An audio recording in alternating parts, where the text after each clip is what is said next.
Olá, gatitos e gatitas do quarto ano. Finalmente nossa aula de história, né? Depois de um feriado, parece que já tem quase um mês que não temos aula de história.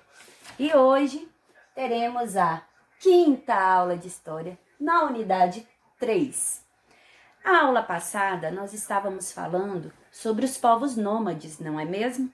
A última atividade de vocês até tiveram assim que olhar as semelhanças e as diferenças entre os nômades de antigamente e os nômades existentes ainda nos dias atuais. E vocês puderam aí perceber, né? Nós até fizemos as correções, que o tipo de moradia deles, apesar de não ser idênticos, as duas moradias não serem idênticas, mas são moradias que facilitam o deslocamento deles, justamente por essa questão de estarem em constante deslocamento.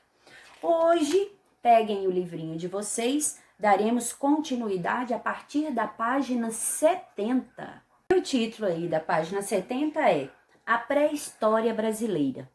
Logo de início, já traz que o primeiro registro sobre a pré-história foi em Lagoa Santa, lá em Minas Gerais. Em 1843, o pesquisador dinamarquês Peter William Lund encontrou na região vestígios de seres humanos pré-históricos. Ou seja, ele já encontrou ali alguns registros lá de pinturas rupestres, né? Fazendo com que já trouxesse aí a certeza de que povos da pré-história também viveram aqui na região brasileira. Foi dele a afirmação de que há aproximadamente 10 mil anos já existia presença humana no Brasil.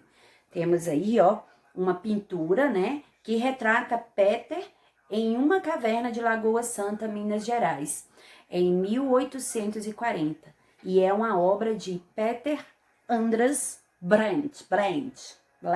Quem souber falar inglês aí me ajuda. Vamos conhecer esse artista. Quando Peter saía a campo para pesquisar os vestígios de seres humanos pré-históricos de Lagoa Santa, ele contava com o trabalho do desenhista e pintor Peter também. Ambos Peter, que legal, né? São os charás. Aí, pelo sobrenome Brandt, que era o pintor, nasceu em 1792 na Dinamarca e assim como Lund, passou parte e o final de sua vida em Lagoa Santa, Minas Gerais, e morreu no ano de 1862.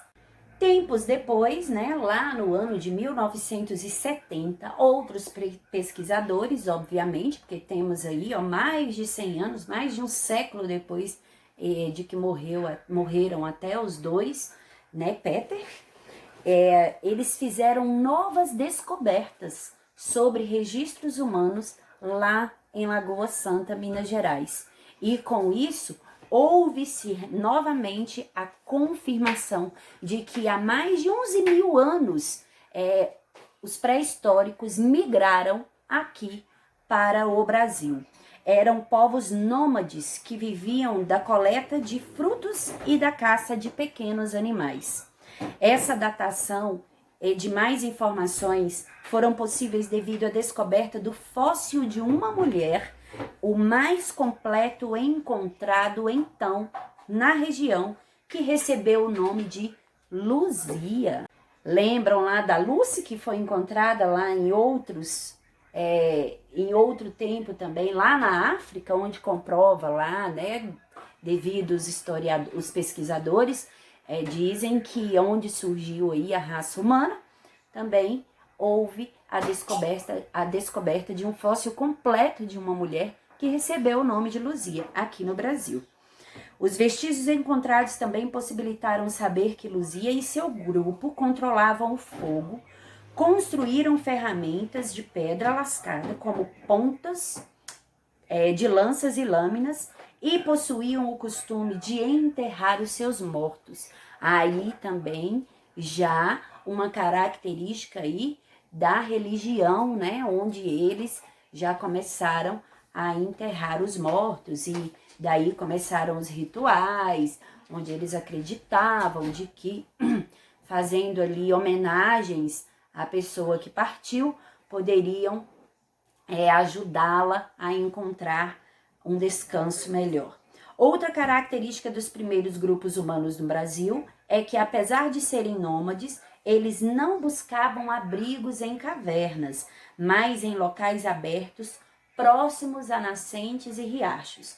Até porque o clima favorece, né? Nós temos aí um clima mais quente, um clima que faz com que isso seja possível, então esses povos não se abrigavam aí especialmente ou somente dentro de cavernas, né? E essa era uma forma de ter acesso à água, além de ser um sinal de que a região era rica em vegetação para a alimentação. Então, aquilo que facilitava aí a sobrevivência deles, eles já faziam como prática, né? Até na questão da moradia, aí para a alimentação e o acesso à água. Por isso, eles ficavam mais próximos a riachos.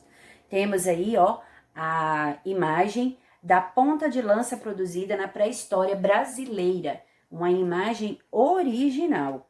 Você sabia? Assim como Lucy, olha que a senhora falou, encontrada na Etiópia e cuja alçada data de 3 milhões de anos, Luzia, fóssil humano mais antigo das Américas, era de uma mulher. Os pesquisadores explicam que a chance de encontrar fósseis humanos mais completos de mulheres da pré-história é maior, pois geralmente a causa da morte dos homens era um ataque de animais ferozes quando saíam para caçar. Assim, as mulheres, né, acabavam tendo aí a maior chance de ter uma morte natural, por isso a chance de encontrar um fóssil completo do sexo feminino é muito maior. Para entenderem melhor, a tia tirou print de uma tela de um vídeo, né, onde tem assim o link direitinho, o endereço, para não dar erro, igual alguns disseram que não haviam conseguido acessar lá pelo endereço que eu mandei na aula de português do filme Rio 2. Então eu fui lá, tirei um print, né, de onde está realmente o vídeo que eu quero que vocês vejam, e vai estar aqui logo em seguida, tá? Mesmo assim eu vou colocar o endereçozinho aqui no rodapé do nosso vídeo. E o que vocês vão fazer? Vocês vão pegar lá a bolinha do vídeo e vão lá correr ele para 29 minutos e 31 segundos. Vai estar assim. Aqui será o início. E vocês vão parar lá em 34 segundos, 34 minutos e 6 segundos. É essa parte aqui, aí que vai explicar melhor sobre o fóssil aí da descoberta de Luzia. Se quiserem assistir todo o vídeo, tudo bem, ele tem aproximadamente uns 56 minutos. Mas é esse pedacinho aqui, ó, de menos de 5 minutos, tá? Que a tia quer que vocês assistam para enriquecermos aí a nossa aula com relação à descoberta do fóssil de Luzia, né? Vamos lá para a página 172. Luzia e seu grupo também conviviam com animais gigantes que os pesquisadores chamavam de megafauna brasileira e que desapareceram há aproximadamente 10 mil anos por causa de mudanças ambientais, como o aumento da temperatura no planeta Terra.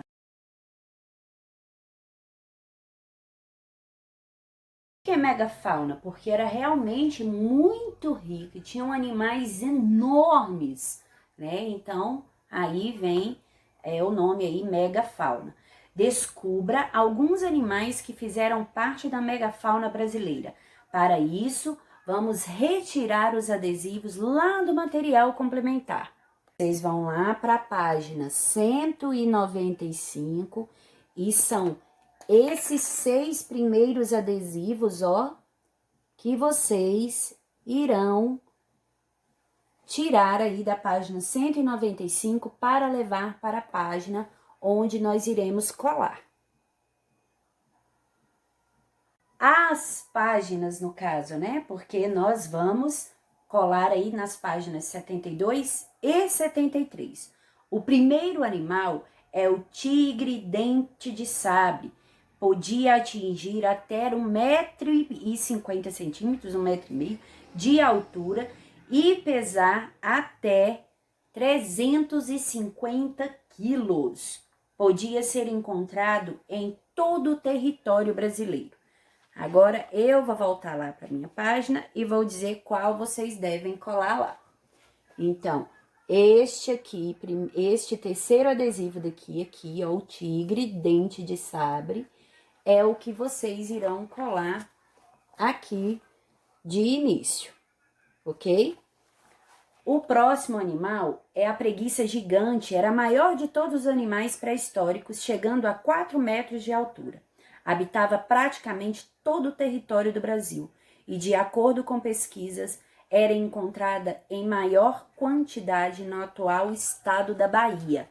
Agora vamos ver lá. A preguiça gigante é essa aqui. A segunda, na sequência da esquerda para a direita, é a segunda. A preguiça gigante. É aqui, vocês irão colar aqui. Ok? Espero que esteja dando para ver. Terceiro, o Xenorinotério. Eita! Tinha longo pescoço, chegava a cerca de 2,5 metros de altura e podia pesar até 800 quilos. De acordo com pesquisadores, esse animal vivia principalmente nos territórios que correspondem aos atuais estados da Bahia e de Minas Gerais. Já falando do pescoço comprido, então é aqui a quinta imagem, né? Contando da esquerda, seguindo a linha, é essa quinta imagem que vocês vão colar aqui. A última da página 72 é o Gliptodonte. Ixi! Isso aí, meus meninos devem estar bem por dentro desses nomes, né? Era um parente próximo do tatu, que podia chegar a até 2 metros de comprimento e 1,20 m de altura. Segundo pesquisas, esse animal podia pesar até 800 quilos. Habitava a região que hoje compreende desde o estado do Sergipe, no Brasil, até o sul da Argentina. Olha, território brasileiro e território argentino. E é um parente do tatu. Então, nós temos aqui a primeira imagem, o primeiro adesivo é que vocês irão colar lá na última imagem aqui da página, no último espaço aqui da página 72. Já na página 73, nós vamos falar sobre o mastodonte. Era parente dos mamutes, possuía 2 grandes presas e sua altura podia chegar também a 2,5 metros. Segundo pesquisadores, atingiam toneladas de peso. Esse animal habitava a região central do Brasil. Então, se parecem com os mamutes, é a última imagem dos adesivos. É o último adesivo e é a primeira imagem da página 73. Por último, o toxodonte era um animal semelhante ao hipopótamo, que vivia em terra e também na água. Chegava a ter 1,40 m e pesar até 2 toneladas. Suas patas da frente eram maiores que as traseiras e os seus dentes tinham formato de pás. Acredita-se que para remexer o fundo de lagoas e rios em busca de comida. Por isso, o formato aí das patas. Então, já que ele era parente aí do hipopótamo, é a quarta imagem que vocês vão colar aqui no segundo espaço da página 73. Vimos sobre o tigre dentes de sabre, sobre a preguiça gigante, o xenorinotério, agora foi, cliptodonte, o mastodonte e o toxodonte. Nós conhecemos aí animais que fizeram parte dessa megafauna. Por isso, vamos agora à primeira atividade aí na página 73. Os mamíferos gigantes da megafauna brasileira desapareceram há milhares de anos, possivelmente por causa de mudanças ambientais ocorridas lá na pré-história ainda. E hoje, qual seria a principal causa de extinção de animais no Brasil? Seriam apenas as mudanças ambientais?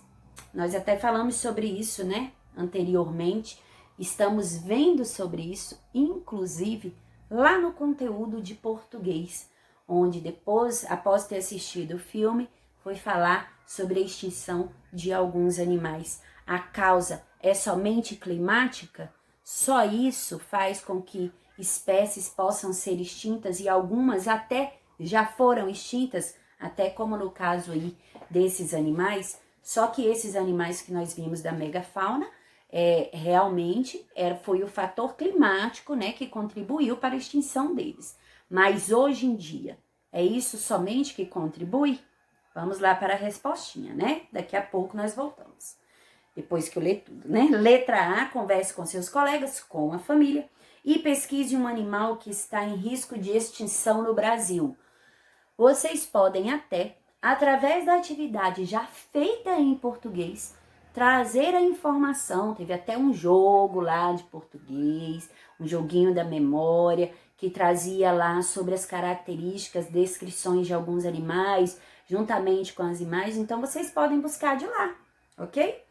Letra B, quais medidas podemos tomar para evitar que os animais entrem em extinção? Também houve uma atividade dessa forma no livro de português, onde vocês também utilizaram até adesivos que contribuíam, colar lá no espaço que contribuem para a extinção, e do outro lado vocês colaram os adesivos que podiam diminuir, prevenir, né, conscientizar aí na questão da extinção de espécies. Então vocês podem lá buscar também no livrinho de português. Pausem o vídeo e já voltamos para correr. Então, aí no primeiro pontinho da página 73, nós sabemos que atualmente o fator não é aí a questão ambiental, né? A questão de mudanças climáticas, mas sim a destruição humana.